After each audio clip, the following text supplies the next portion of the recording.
So we got round 2 coming. Joaquin Fiorito.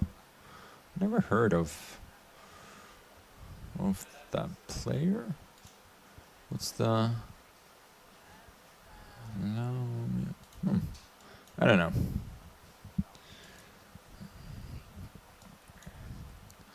Let's go for a Queen's Gambit, I was about to say.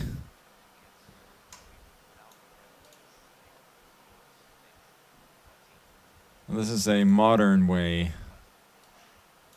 of playing. I also hope that you guys can hear me fine. I'm assuming the microphone is fairly close to my mouth, so should be okay. Here, yeah. I think this is how people play. Bishop b7, and I don't know if this is an issue, but it doesn't seem that bad to me.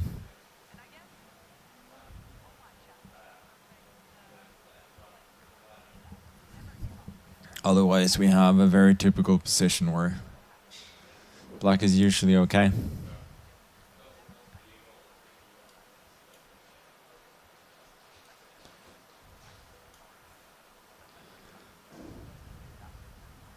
Usually these positions become like a little bit cagey.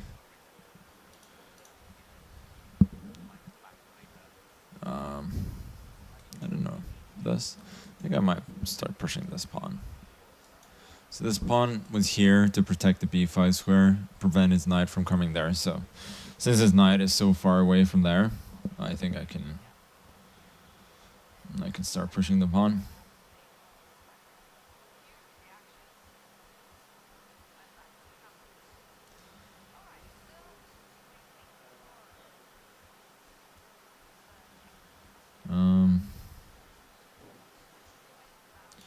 I don't know. c5 seems reasonable.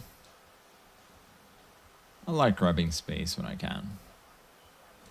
e5 is probably the move, and then I think I'll just drop back with the knight, hoping to play on the theme of the superfluous knight, since both his knights want to jump into the square. I'm slightly worried about this move, though. Not majorly. I think if I hadn't moved my knight here, then there could be some... Yes, this is also reasonable, but I was not overly worried about this. I feel like usually when you can jump in here, it should be fine. What I was gonna say is that I have so-called hanging pawns, and these pawns protect a lot of squares. But once one of them falls, the other pawn is usually very, very weak. So you really need to protect them very well. And if I hadn't traded, like, there are a lot of pieces defending these squares, and if his knight trades here, I have fewer pieces defending them, if that makes any sense. Probably doesn't. Okay, so this is quite tempting. I think I'll just trade for now. GF, I might go rook d8 and then d4. I don't think I necessarily need to rush. If ef4, I'll go d4.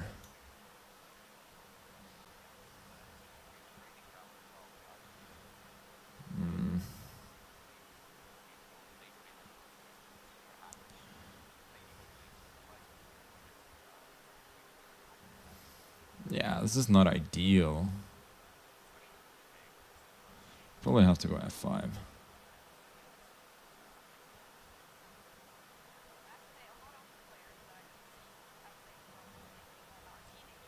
I mean, I do have some pawn weaknesses here, but I think I should be more or less okay.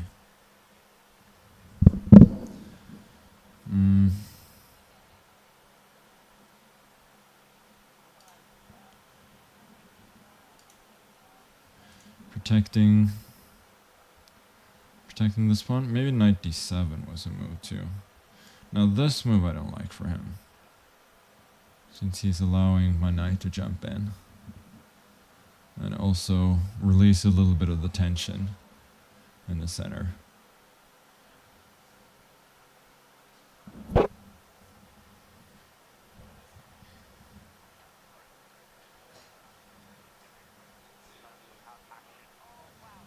He can sack the exchange, but I'm not sure what that does.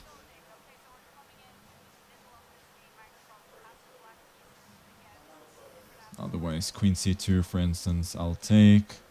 I'll probably go a4, start targeting this bishop. And same here, I think. a4 feels very natural and good.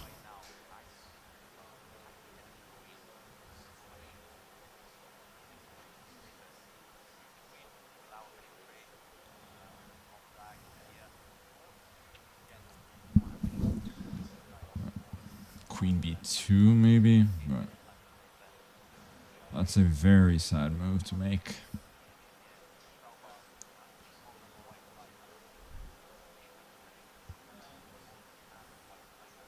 Bishop b2 runs into knight takes a2.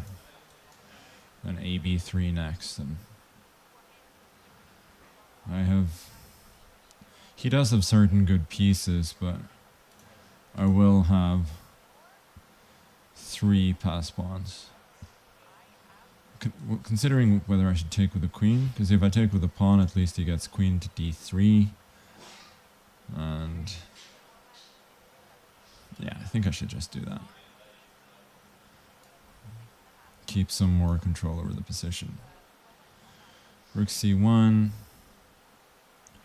doesn't do a whole lot. I can just push the pawn, and I'm keeping more control over these squares so that he cannot attack my weak pawns that easily. Yeah.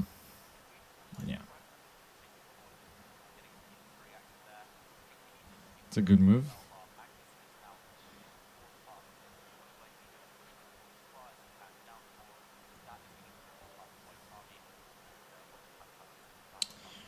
You know what? I don't like opening up for the bishop, but this seems concretely good.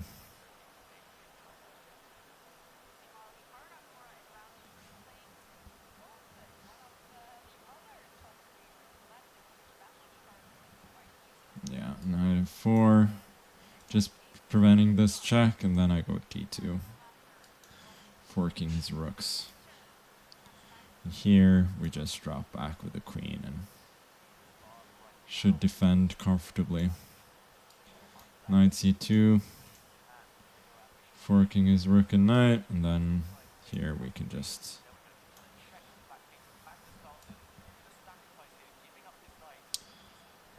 pick up every piece that he has except the queen.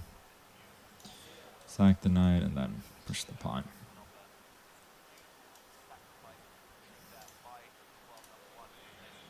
My king is safe and there's no hope for him. Okay, tough game.